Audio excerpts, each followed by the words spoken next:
transforming your world. In a fast-paced world filled with distractions, it's easy to lose sight of what truly matters: your relationship with God. Every Tuesday and Thursday, we take you on a transformative journey of building your faith, without which it's impossible to please God. A journey of introspection and discovery of who you are in Christ Jesus. For you to walk with God, you should not crumble when you come under pressure. Kama umeokoka, sema umeokoka mpaka mbele ya president, mpaka mbele ya chief justice, mpaka mbele ya kila mtu. Hiyo ndio kuokoka ya ukweli. Kuokoka ya ukweli. Enjoy a faith-filled environment of worship and ministry of the Word every Tuesday and Thursdays from 9 a.m. with Reverend Felix Kevoy, exclusively on EBN TV. That is the word of the Lord today.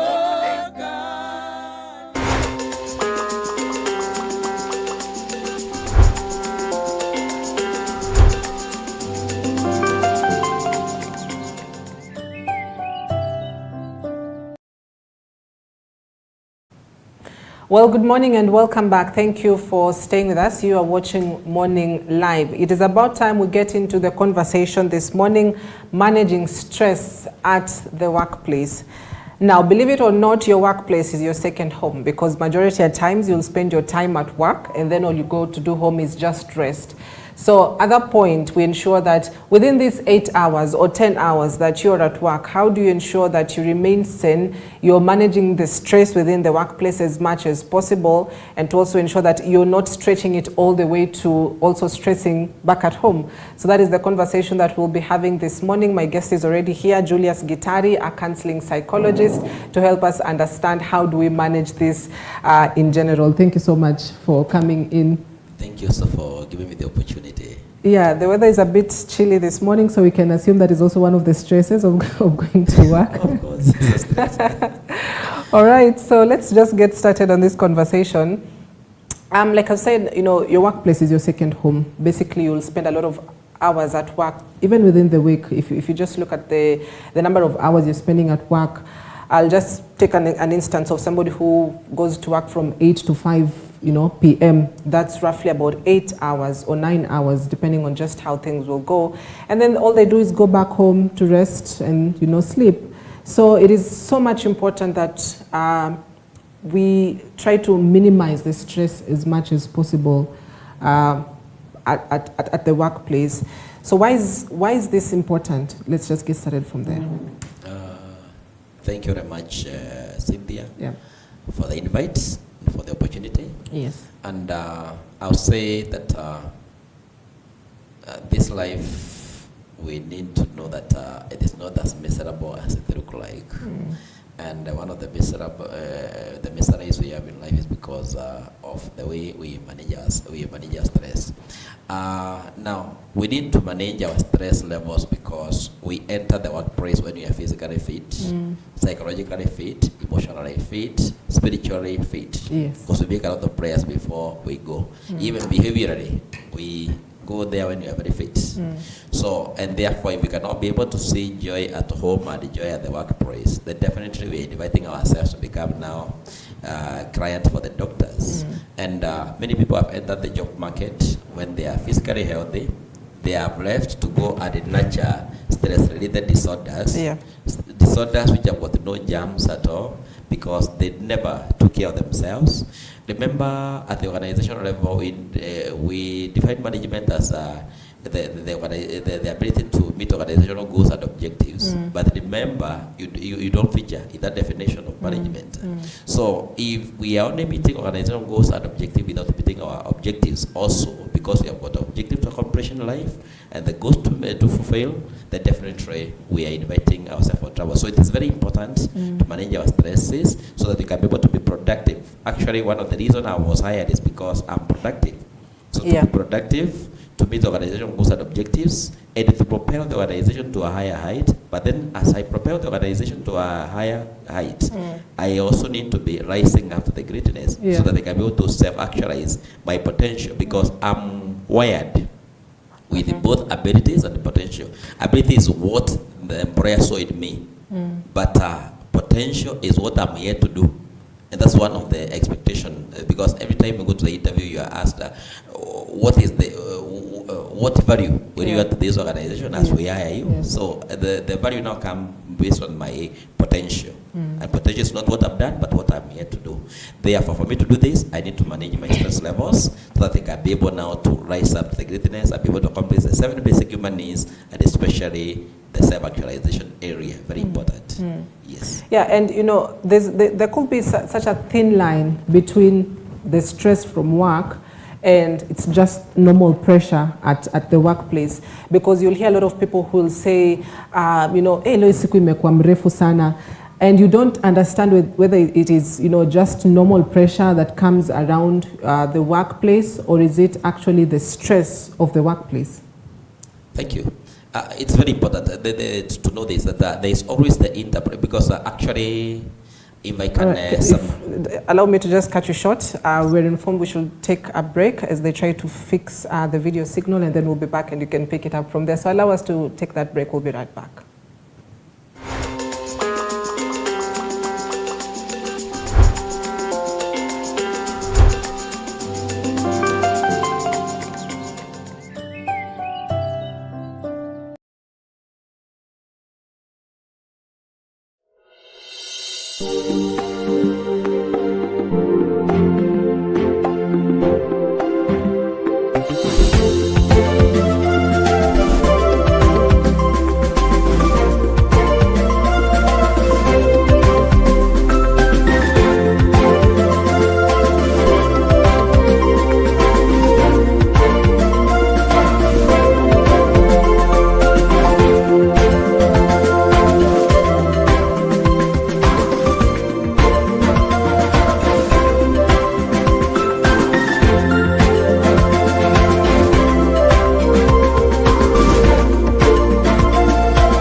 Well, apologies for that interruption, but here we are back, and the conversation continues, managing stress at the workplace. My guest, Julius Gitari, a counseling psychologist.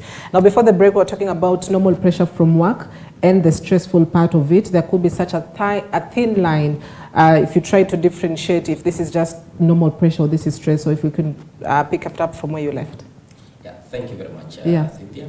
Let me say that even as we talk about the stress, we need first of all to identify the stress that affects normal people. Because by the stress for normal people, not normal people, they are twofold.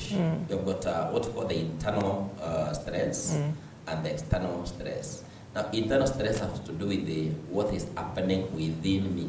Yeah. So I am also a source of stress to myself. I've got the ability to stress myself. Then external, they are the ones now that are coming from the environment. And praise and environment. Yeah. So as we talk about the thin line, true, those two interplays are there because my genetic composition is there 40%, plus the environmental composition 60% is there. So genetic composition plays the role of being part and parcel of the internal stresses that human beings normally have. Yeah. And then the environmental now workplace there. So the line is very thin because I'm the same person who is supposed to wear different coats of arms. To wear coats of different colors. So one coat, there is the me, as I take myself the praise of work.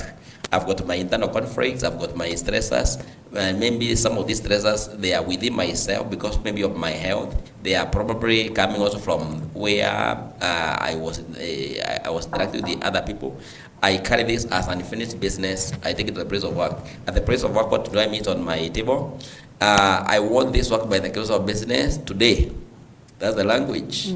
And I'm carrying my baggage of my internal conflict. So when they come together, you discover that now I am off the balance. When I'm off the balance, I'm at the state of now being stressed, and this is the stress that is now likely to affect my performance. Is going to make me to be very much agitated, very aggressive, very violent. I tend even to withdraw from people, and I write there, I'm busier than I look, because I don't want anybody to interfere with me, because I'm struggling with my inner conflict. Then the environmental pressure is there. So the two, they work simultaneously in an individual. The internal and external pressure, they work simultaneously in an individual. So the need for self-awareness is very, very, very critical, so that you can be able to separate personal pressure from work pressure, so that you don't bring your stress to me. Your internal stress, don't bring them to me. Leave them at the gate. The watchman is there. Leave those ones there. Come to the place of work. Let us work. If they even carry your stress, if you don't want to do with them, and go back with them home. Yes. And so you've spoken about the two types, which is internal stress or the internal conflicts, as well as environmental or external stress. So if you could start with the internal one, just to understand. What are some of these factors that may contribute to me having that internal, conflict within me, which ultimately leads to internal stress? Thank you. Now, internal stressors are many. One of them, we talk about our hormones, and this actually our hormones. Remember when we talk about biology or we talk about the body plus the body hormones. So they play a critical role. They determine whether you're going to be a happy person to even as come to do the presentations in the studio, or you're going to be a very, very moody presenter, and you're going to make our day to be very, very bad because of your appearance. So, and the moons will always swing because that's we talk about it, the body. The body, based on whatever we are eating, based on the interaction with the environment, the mood will always swing. The food we are eating also is going to affect our mood. Then, of course, we also talk about our personality types, the body humors that we are having, the bland, the yellow bile, the black bile, and even the frame. They determine how we are also managing these pressures on the environment. Then, of course, our genetic composition also play a major role. Plus, of course, our thoughts, our feelings, and our interpretation of whatever is happening, because every individual is wired with a genetic predisposition for inventing disturbing disturbances, and they get disturbed about the disturbance that they have invented. So all those perceptions, what we call the mental processes in general, that is the thought, the feelings, the perceptions, the motivations or the motives, they play a major role in a person's ability to behave, either to stress themselves or to manage the stresses. Yes. And you said, for the internal one, it's just at about 40%, while the external is at about 60%. But if you look at all this that you've mentioned, our thoughts, our feelings, genetic composition, mood swings, sounds like it should be more than 40, shouldn't it? Yes, because even we talk about our central nervous system, also the sympathetic nervous system and the parasympathetic nervous system. We talk about 40%. We talk about 40% of the whole being. Yes, because they play a major role. But because they are lower than the environment, when it comes to management, remember genetic conditions, you don't have the cure for them. If you are born with a congenital condition, you only need to learn how to cope with it. But the environmental factors are manageable because, remember, they assist the process. So even when you talk about the rehabilitation, don't focus on the genetic side. The emphasis should be on the environmental. Because congenital conditions, we live with them. But environmental conditions, we can manage. And I guess that is the purpose of being here this morning. Yes. So now let's go to the environmental one or the external one, because I could have just had, a very good morning, woke up very well, no mood swings at all. But when I get to work, it seems like everything around me seems to irritate me. Either it's, how my colleague is talking to me, or just how this morning the work seems to be a bit too much. So there are all these external, conflicts that lead to that external stress. So what are we looking at exactly? We're looking at the triggers. Triggers. Yes, these are the triggers. And those triggers, they remind you of something. And triggers again come from the triggers will touch the area on subjectivity or whatever is happening plus the objectivity. Now, this particular person who has detained you at the workplace, maybe it's your supervisor, probably is your boss. Before you say that they have irritated you, first of all, we go back to you as an individual. The devil is on you again. We go back to you. And we look at the way you interpreted whatever was said to you. Was it from a subjective point of view or objective point of view? Because every individual approach the world, not the way the world is, but the way the world appear to them. So, and therefore we come from a phenomenological world. We come from a subjective world. I am seeing the one from my own point of view, which is different from the way you are seeing. So, for instance, this cup I might be seeing it as if it is white, but you might be telling me that it is gray. And you are right and I'm right. Yeah. You are right and I'm right. So the source of conflict is our subjective world. If we move from subjective world to the objective world, whereby if I write a figure like letter 9 from my side, you'll be saying it's not 9, it is 6. And me, I'm saying it is 9. So the two of us, we are going to be in a state of conflict because you are seeing it from your own frame of reference. From your frame of reference, number 6 is 9. Sorry, number 6, number 9 to me is 6 to you. And me, I'm seeing number 9. So we are going to have a lot of conflicts because I'm seeing it from my point of view, you're seeing it from the point of view. Until we move from that world and now come to the one whereby we are going to exchange our seeing glasses, which we normally call in counseling empathy. We will fight and we even go for demonstration. For a simple thing, 6 is 9, 9 is 6, so we will really be there. So subjectivity. So the most important thing is before I react, I need to put myself in your frame of reference and ask myself, by the way, what is this that made you to interpret my letter 9 as 6? What is this? If I enter there now, I'm moving from the one of subjectivity to objectivity. And as a result, we'll come to a consensus. And that's one way of resolving conflicts. Moving from my subjective point of view to the objective point of view, and my client or my subject also moving from the subjective from the objective point of view. So, because I've said I am wired with the ability to think in a crooked way, and I create personal disturbance because I have, assuming I call you a very simple term like a hingut. You know, over the weekend we really like to enjoy the hingut choma together. But then you started now trying to interpret hingut does not mean that sweet meat. It means that dirty goat that make noise. So I didn't tell you that. I only called you a hingut.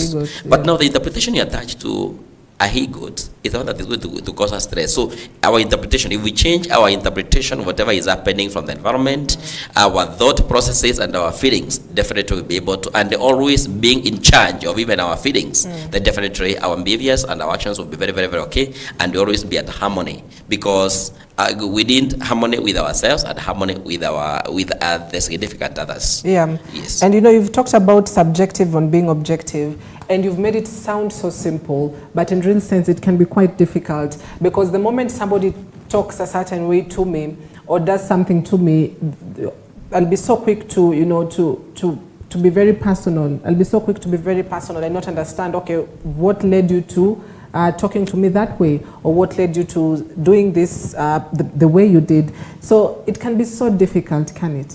Correct. It can, because again, I am unique and singular. You are unique and singular. And my ability not to understand your frame of reference also will bring challenge. Then again, the level of awareness you are having and the level of awareness I'm having is very, very, very, very, very critical. That's why we need now to do a lot of sensitization and help the people, first of all, to define what self-awareness is all about, which you normally define as the ability to acquire self-knowledge, self-understanding, and self-acceptance. Because if you have not accepted yourself, definitely you are struggling with yourself. And therefore, you are waiting for me to make a simple comment, which is a trigger, and it becomes a self-fulfilling prophecy. See what you are saying about me? So so because people come also loaded, aggravated with what we call the defense mechanism to protect themselves from being destroyed. Yeah. So those defense mechanism again now, and those are now what we call psychological disturbances. Those are sources of psychological disturbances. The defenses that we are using, because when you're using defenses, you are defending yourself.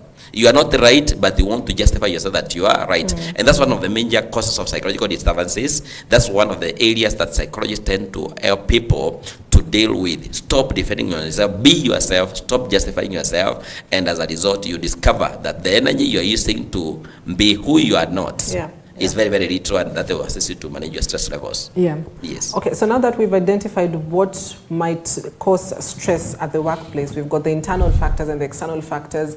Now let's talk about this person that is already stressed. How does this person look like from a second party point of view? I'm looking at this person. Am I able to determine now this is a stressed person? Am I able to do that? Yes, because stress affects your physique. It affects your thoughts, it affects your feelings, it affects your interpersonal relationship, that is you and the other people. It also affects yourself and yourself in what we call the interpersonal relationship. It affects you, it even affects you spiritually. Assuming at the workplace we've been having the lunch hour fellowship or the morning devotion, and then this time you're not coming, and the justification is that I'm busy. I'm busy.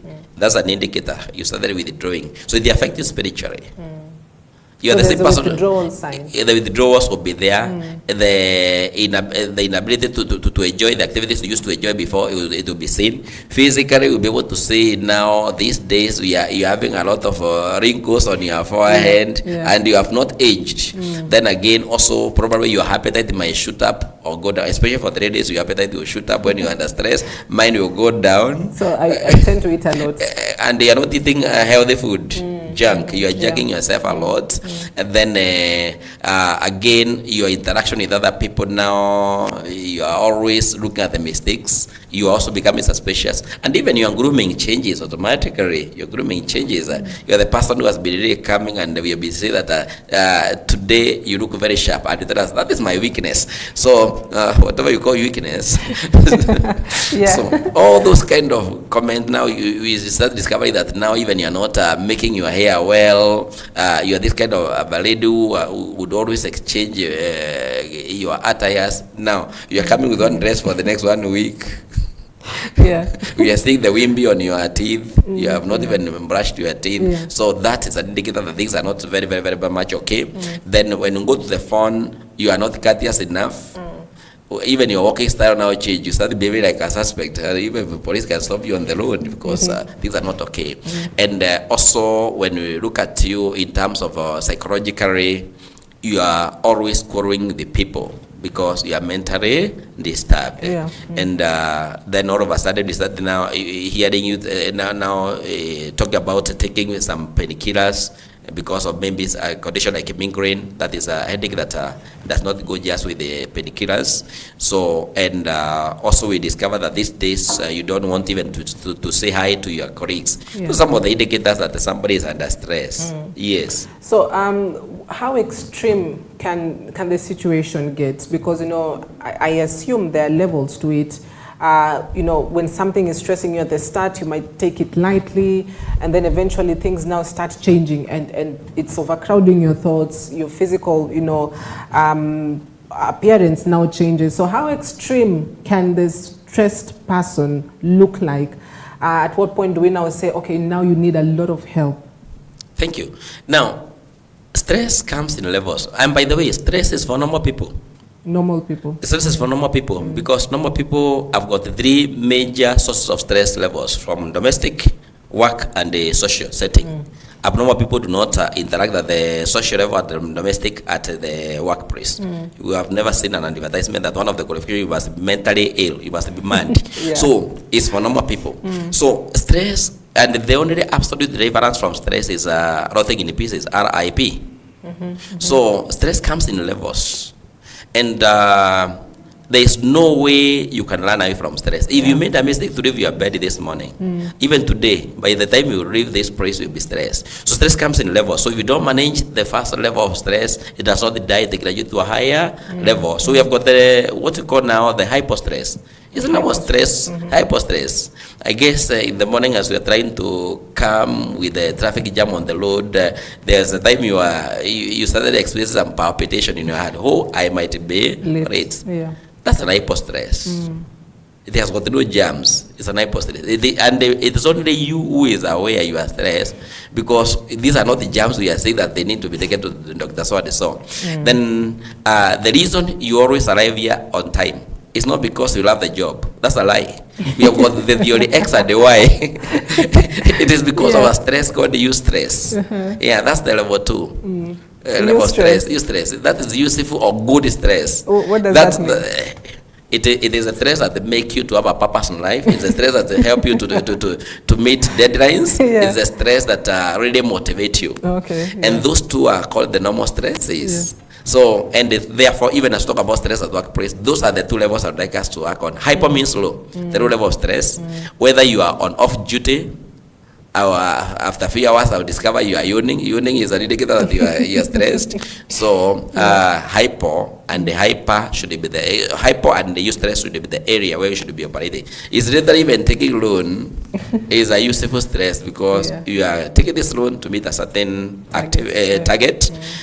Even getting married, you think it's just a joy? No, it's stress. Even arranging for the wedding is stressful. So those are hypostress. Those are hypo and useful stress, and they are very good. They are the reason why we are working. They are the reason we are calling ourselves hustlers. They are the reason we are talking about the wenye inchi and the wana inchis. Those are the stress. That's why you are hearing the hooting of the vehicles on the road. And those 2 are normal stresses. Those are the levels we need to operate. Even as we talk about the managing stress at the workplace, those are the levels. However, there is another level now where trouble now begin. It's called distress. Distress level is a third level of stress, and now that's an abnormal stress, because that's now the beginning. It causes pain and discomfort in a person. Distress. At the point of distress, now you start now getting impaired in 6 areas of your functionality. At the distress level, this time now you start discovering you are developing dandruff in your head. You're having a lot of lashes for no apparent reason. Then you start thinking that this is the cockroaches and the caterpillars. At a particular point of distress, you are physically affected, you are emotionally affected, you are socially affected, you are psychologically affected, spiritually affected, and even philosophically affected. Now, the 6 areas of human functionality, they are purely impaired. Because at the point you can discover that you thought it's a pen you're putting on your pocket. The law, it was a toothbrush together.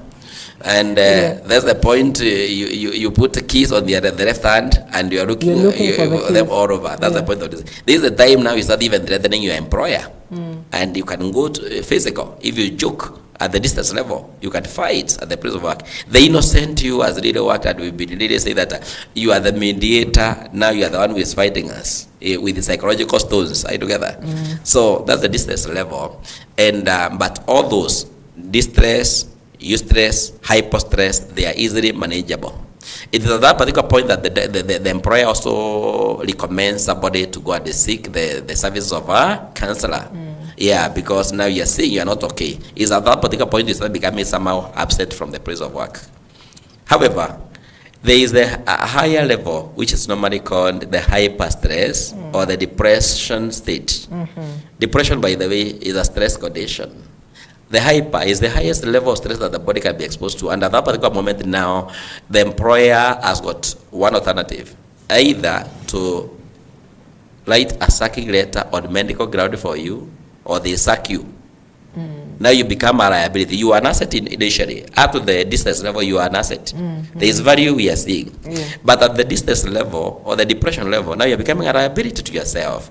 And therefore, that's where now the insurance industry is getting a catch. Yes, because insurance industry is targeting the employees and the employers, not the idlers. Because idlers will not reach that level of the distance of depression level. So, and even as we're talking right now, the level of depression is very, very, very high. You went to the place of work when you're physically fit. Now you are naturally depression. When you look at the draw of many employees, there are a lot of drugs there. Yeah. They are also taking a lot of leave days, not to go to work or to do something productive for themselves, but to go to manage their health. Arthritis is now catching up with them, and all manner of health-related conditions. Incidentally, 70% of the diseases that are taken to the hospital, they are not germs related; they are stress related. Yes, they are not pathological, but stress-related conditions. And finally, there is a state we normally call burnout. Burnout. Yes. Final one could be. Yes, Yeah. burnout is the state of frustration that comes as a result of unrealistic expectations or unmet needs. And the glory of the candle is when it is giving us light. But as it continues to burn and give us that light, it starts now waning, story by story, and finally the burnout. Okay. And burnout is a common condition, especially for the new employees, because they come with the condition that the new broom sweeps cleaner. So as they come to sweep clean, people like Cynthia, who has been in the system, they know the system, they have learned our system operates very well. So you step aside to give them the space to clean better, only to discover that the level of frustration is very, very, very high. Then again, frustration is coming because we are coming with the so-called high qualification. And you forget what we call the experience, the on-job training. So you come with your PhD, you come with your master's, you come with your degree, and you meet the people with the certificates and the diplomas. And they do the job well. And they do the job well. But you think, because you've got qualification, you are going to be their boss. Who told you? That is your own internal conflicts. That is your own internal source of stress, because you have got unrealistic expectations. You don't know if you've not even learned the culture of this organization, because every organization has got its own culture. The promotion procedures you don't know. You come with very big papers expecting that your salary is going to shoot up. Maybe after the probation period of the 3 months or the 6 months, depending on the organization. Then you discover it is not so. 10 years down the line, you are still on the same grade. Now what happened? The grade of the cardinal starts diminishing. And before you know it, you are the same person to write even suicidal notes. You are the same person who is going out to write the resignation letter. Yeah. And it gives the company joy. Yes, that you are living. In fact, you are creating an opportunity. You are also a stress. That's the thing for it. So, burnout is a bad condition. Actually, burnout is a topic on its own that needs to be really addressed, because many employees, they also burn out, and that's why they really badmouth the organization because of what has happened. But I'm at the point of now hyper stress. Many employees are going for retirement. They are being rendered jobless before the time for retirement, simply because of this depression, simply because of now the hyper stress, because they never took care of themselves. They lacked self-care, and they forgot the so-called work-life balance, whereby you need to know that work should be left at the workplace. After you leave the workplace, you are a different person, into a different coat altogether. You need to put on another acting attire and go to the other institution. So that failure to separate work and the personal life and the family life will cause a lot of stress, and before you know it, you are returning back to the family that you're looking for money to come and nurture with the sicknesses. Now you are becoming even a bigger burden to the family, and this family you're also going to put it down, because you're coming to bring sicknesses at home, which will deplete the little resource that they have been having, and as a result, you leave now the family poor, and you're supposed to leave a will and not a bill. Yes. Yeah, and you've mentioned about the suicidal level, and there was a case before, which was about a year ago, where there was a doctor who was, employed by the government, but she passed away. She took, suicidal drugs, left her suicidal note, said, the work is just too stressful. And so it can be so extreme to that particular point where, the employee, believes suicide is the only way. So how do we manage the stress that we have, so that as much as we're talking about these levels, hypo, bi-stress, the distress or the eustress, it doesn't get to the burnout level where we're looking at death cases? How do we manage the stressfulness that comes with the job? Thank you. Now, there are so many strategies for managing stress. First and foremost, we need, first of all, let me begin with the internal aspect, whereby we are trying to look at our genes, our genetic composition. And our genetic composition, we have got the level of resilience that our gene have. Based on what we call the diathesis stress model, we normally say that there are some people whose genetic composition is able to, they're exposed to the same situation, they're able to withstand higher levels of stress than others. That's why the same organization, assuming it is an EBN organization, you are here, there are some stress levels which are here, but you're coping very well. Another new employee come, and before you know it, they have started having what we call somatic conditions. Somatization, whereby now the body itself started manifesting. You are coming with the swollen eyes, you are rimping, that is somatic conditions. You are having all manner of swellings in your body, all manner of lashes, that is somatic conditions. Then again, it gravitates now from somatic to psychosomatic, whereby now your mind together with your body, they are being affected, and now it becomes psychosomatic conditions. So we look at our genetic makeup. There are some people whose genes are very weak, and because of the weakness of their gene, definitely when exposed to stronger environmental stressors, they go down very easily. So we need to be aware of that. So that now this individual, the reason in the Employment Act there is the leave days. This particular person, when now they discover that there is imbalance, that definitely they need now to be going forward for some support for leave, so that they can be able to do self-care. Number two, also the diet we eat is very, very, very, very critical. And on the area of the diet, people need to know, first of all, their blood groups, because life is based, again, when God put the blood group A, blood group B, blood group O, blood group A and B, he knew those differences are very critical, and some of the diseases, they are blood related, and I guess that's a topic for another day. Then so that at least you also don't eat food that the food was brought to the place of work, you ate, and what happened is that you develop a lot of allergy and a lot of food poisoning. Before we bring for the poisoning, we also need to understand our blood group and the type of food we are eating, because that can be a major stressor for us. Even though people would not want to take even the normal sukuma, and if you're not eating sukuma, where do you get the sukuma mwezi? So there are people who will react like that. Then the other thing, we also need to understand also our hormones. Our mood conditions. The mood will be affected by the environmental changes. Remember, with this kind of erratic weather that is changing, right now it is cold, tomorrow it's hot. It has got the ability to affect individuals, so that we can be able to know how to regulate the weather conditions and know the dress to wear when the weather is changing, because that also is a major contributor. Then the next thing is our thoughts. We need to really safeguard our thoughts. We need to safeguard our feelings from within ourselves. And interpretation of what is happening in the environment, very critical. That's from within. Then also understanding we have got the type A personality and the type B, which is made up of the hormone of the body fluids. Like if you've got the black bile people, it produces some behaviors of the people we normally call the melancholics. If you've got the yellow bile, it produces these people who are drunk with the work, the workaholics, because it produces the cholerics. If you've got a lot of mucus in your body, it produces the phlegmatics.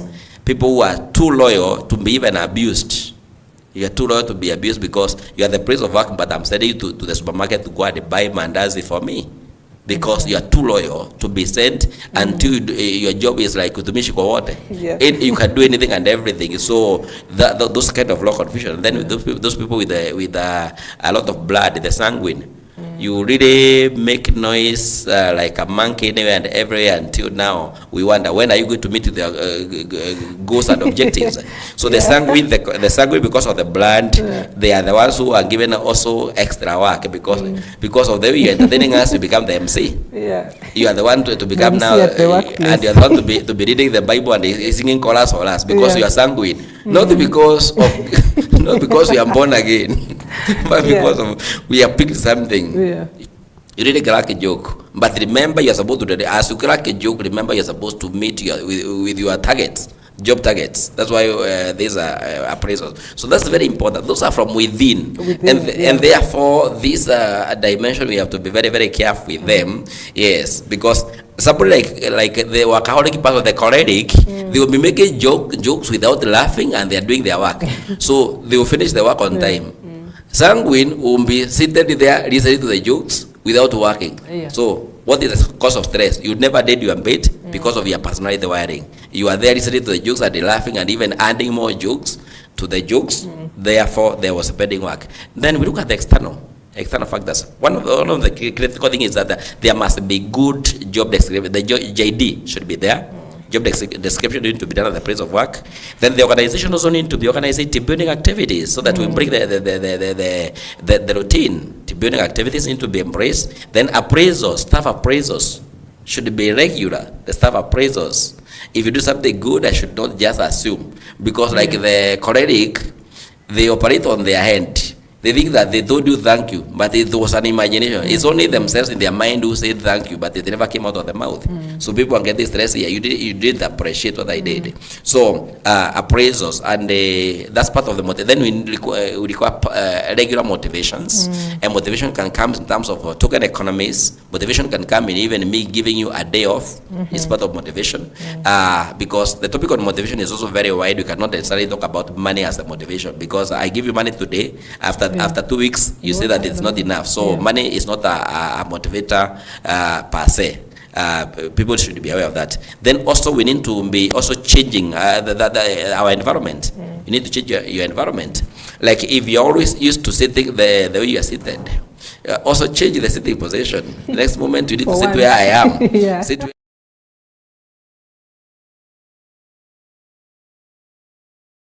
a certain direction, change the other direction. Yes, then also ensure that you put that bed at the center of the room, not at the corner. Do you think that that's the time you're going to get enough sleep because it is at the corner? That is a fear that came from the origin of the hyenas, when they used to take people from the houses. And of course, also have what we call now teamwork at the place of work. I am because we need each other.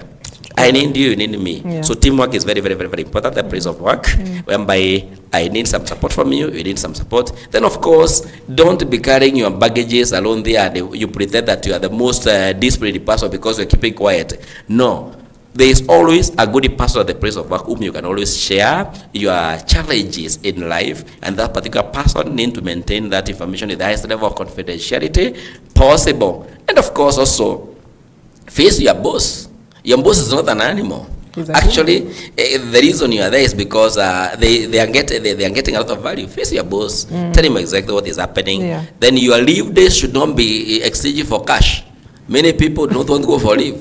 They want to settle their days. So can we go for leave? And when you go for leave, stop instructing us where the file is. Go for leave and go for leave completely. Be absent. This story of as you go for leave, remember we'll be calling you. That is not part. That should not be part of the job description. If you went for the leave, unless people don't understand the meaning of leave, go for leave completely, and it's not telling us the file is there on the shelf. I also left the key. No, those kind of news should not be part and but those are baggages we're taking back at home. No, go and relax. And for the Africans, when you go for leave, don't go now to clear the bushes and to shake the termite or whatever in your house. No, go for leave like the Wazungu. Not because they've got money, but they do self-care. Then of course, sleep well and shower with plenty of water. Dance. Yeah, don't shower with a cup of water here. That's now creating more stress. Passport says showering. No, plenty of water. Then also, and it's also very important to think by the cold bath. A cold bath is more healthy than the hot one. Though we like the hot one, but a cold one is better. Yes. Yeah. There's one more factor. These drugs we call antidepressants. Correct. Yeah. I've seen a lot of situations where people just take antidepressants and then they think, oh, within a duration of time I'll be back to normal, I'll be okay. How much do antidepressants really play a role in managing stress, and are they effective eventually? Now, You went for the job interview. You are declared physically fit. There is a clause whereby we say you fail whether you've got any healthy conditions. Yeah. Now you feel that you didn't have one. So then where is this place whereby now you are coming up with to take a depressant and you are healthy? If I go back the file, the form you are feeding, you didn't have any ailments. And this ailment has not started from the place of work, or it has started from the place of work. We need to go back to the drawing board. Where did the rain start beating us? Where did our umbrella get torn so that they can start leaking? So that's very, very, very, very important. Now, as we take the depressant, it means that we are already depressed. As we take drugs, let me be very, very, very categorical that as we start taking drugs, we need to understand that already our immunity is down. And the cure for immunity, the drug is only supposed to boost your immunity back, then you maintain it. And the immunity will be maintained by proper dieting. Part of self-care is whereby you love yourself selfishly. And when you love yourself selfishly, you continue to do now what you are doing. You know, now I'm seeing you taking water here without giving me. That is self-care. You know, it's not because you are mean, it's self-care. You love yourself selfishly, and you fulfill the biblical principle that you love yourself, you love your neighbor as you love yourself. So it must begin with you. Take care of yourself. So when you start taking antidepressants, definitely what you are doing is that you are only temporarily managing. Therefore, when you lack money to buy it, what happens? You relapse. And when you relapse, you go now down to the pit, where by now you'll be the condition will be more serious, and for you to be removed from the pit, whereby you can even go to the state of being in a coma state. So to remove you from there, you require even a higher dose. Now what are you doing? You've already destroyed your immune system. So our immunity need to be boosted by ensuring that we are eating very well. We are having what we call homeostasis. You are having the balance between work and leisure, and this balance need to be maintained. That's why today we are talking about the workplace, what we call it the work-life balance. There must be a balance. When you discover that the way last night I didn't sleep, I think I'm getting depressed. That's why I'm having this insomnia, and therefore I need to take an off. So it is you to use your internal supervisor to know what is happening within you, so that you take the initiative to go for help. And help is a stone throw. So don't go. Remember, as you go to the pharmacy, a pharmacy is a shop for selling drugs. It's just a supermarket for selling drugs. And to the pharmacists, anything you tell them, any sign and symptom you tell them about yourself, they have got a drug for that, and they are not cheap. So then if you are working for money to go and buy drugs, you don't need to work. If I'm earning salary to go and buy drugs at the pharmacy, I don't need to work. No, I am better be jobless. So those are the depressant. They have got some side effects. Sometimes they might even be causing nausea to you. Sometimes they might make your body to start now sweating, and we think you are healthy, but it is a somatic condition that your body is somatizing the stress in terms of now those manifestations. They might also destroy other body organs like the heart, the lungs, the kidneys, because that's why when you see people taking drugs, many times even the urine is never pure, because the kidneys are really straining a lot to clean up that kind of poisons in the system. So you might end up destroying other body organs, and by the end of the day, you become now a vegetable to yourself. You should not be a vegetable. No.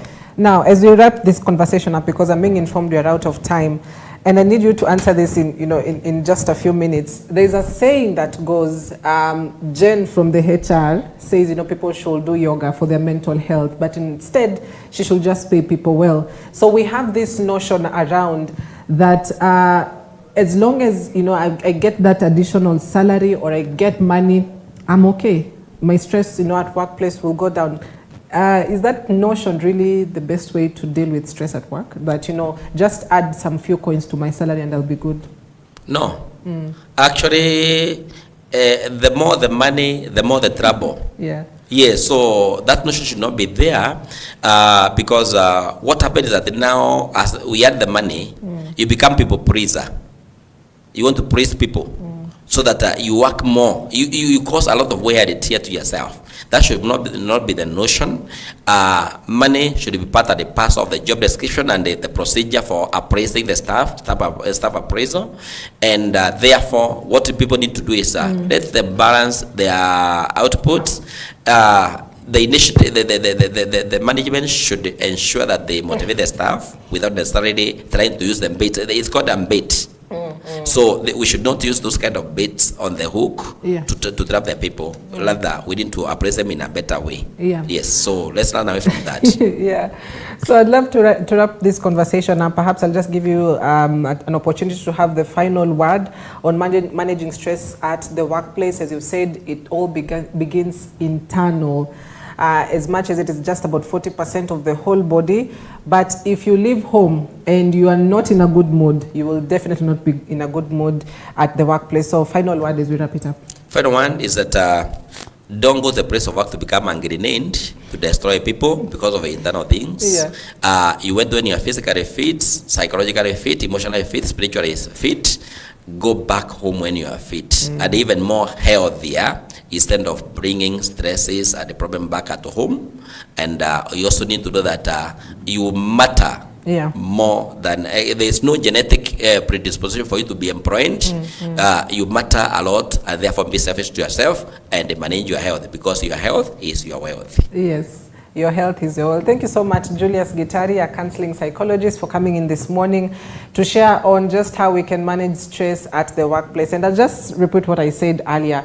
Your workplace is your second home. You spend almost 8-9 hours, depending on the job that you do at the workplace. So you need to remain sane as much as possible. It all begins with you, your thoughts, what you eat, your hormones, and then eventually at the workplace, are you subjective or are you objective? So those are the key issues that you need to take home.